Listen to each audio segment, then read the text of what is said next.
Hello everyone, it's Aisha Chidowe. I am an immigration attorney here in Florida, but I do represent clients all over the United States and internationally. If you need help with any immigration matters, I will be happy to assist you.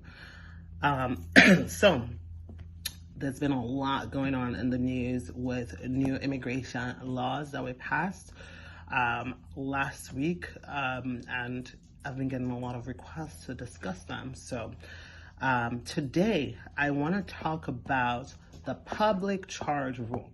So I talked about this sometime last year when this was tentative, and then there was an injunction, which is essentially to stop the rule from happening because people felt that it will be unduly burdensome to specific groups of people.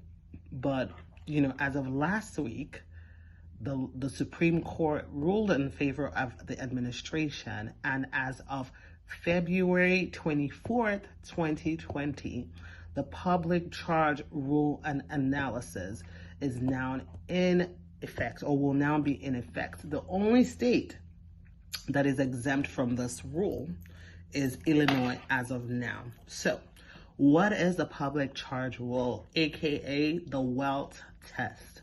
So typically, when you are applying for adjustment of status, which is when you are applying for a green card, whether it's in America or whether you're applying from outside of America, one of the things that they've typically required is an affidavit of support, which shows that the person sponsoring you is able to financially be responsible for you should you not be able to take care of yourself.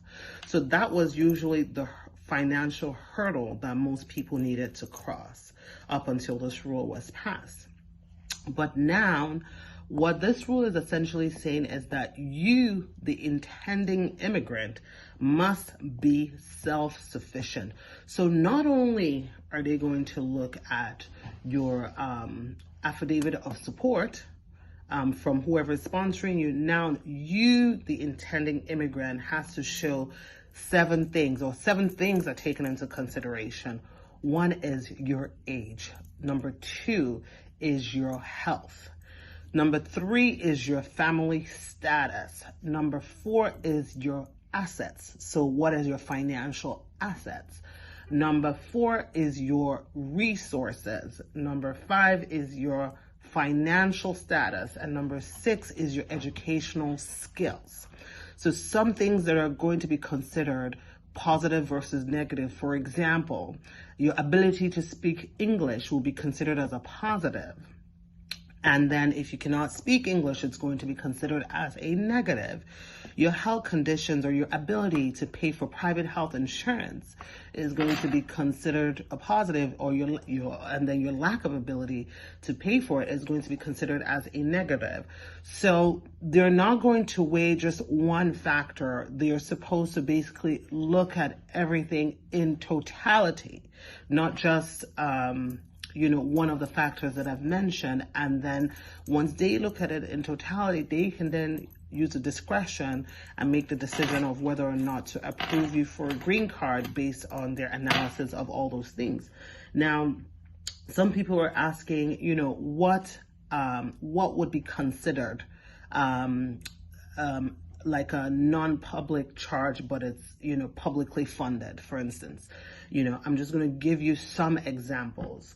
And keep in mind, this rule is really fresh, and so they said that they would release some things this week, so new policy manual guidelines to help us, attorneys, to be able to counsel you, anyone that is applying for a green card, what the requirements are. So I'm updating you as we learn the laws and the new rules, because this is also really new for us as well. So some things that are considered non-cash benefits, they will not really take these into account for purposes of a public charge determination. So some of those are like either Medicaid or other health insurance and health services, children's health insurance programs, also known as CHIP, nutrition programs like, food stamps, child care services, energy assistance, foster care and adoption assistance, and emergency disaster relief, job training, or educational assistance, i.e. attended a public school. So those things are considered non-cash benefits that are publicly funded that will not be considered for the public charge ruling. However, here are some things that will be considered for public charge. So cash assistance, cash assistance for income maintenance, or institutionalization for long-term care at the government's expense, so like welfare checks and things like that. Any supplemental security income will be considered as a potential for public charge. Things like temporary assistance for needy families, state and local cash assistance programs, and then, any kind of program that supports long-term institutionalization of care. So things like nursing home or mental institution and things like that. So those are things that will be considered.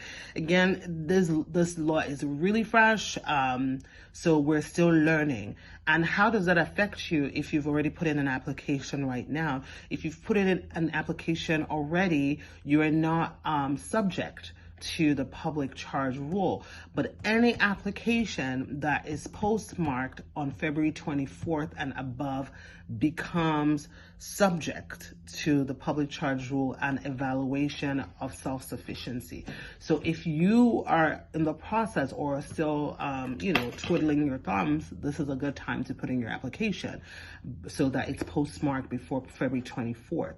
That being said, there are some people that are exempt from the public charge rule. So technically people that are refugees, asylum applicants, Amerasian immigrants, people that are applying for the T visa and the U visa, basically humanitarian kind of relief. So those people are exempt. Again, as always, I'm an attorney, but I'm not your attorney.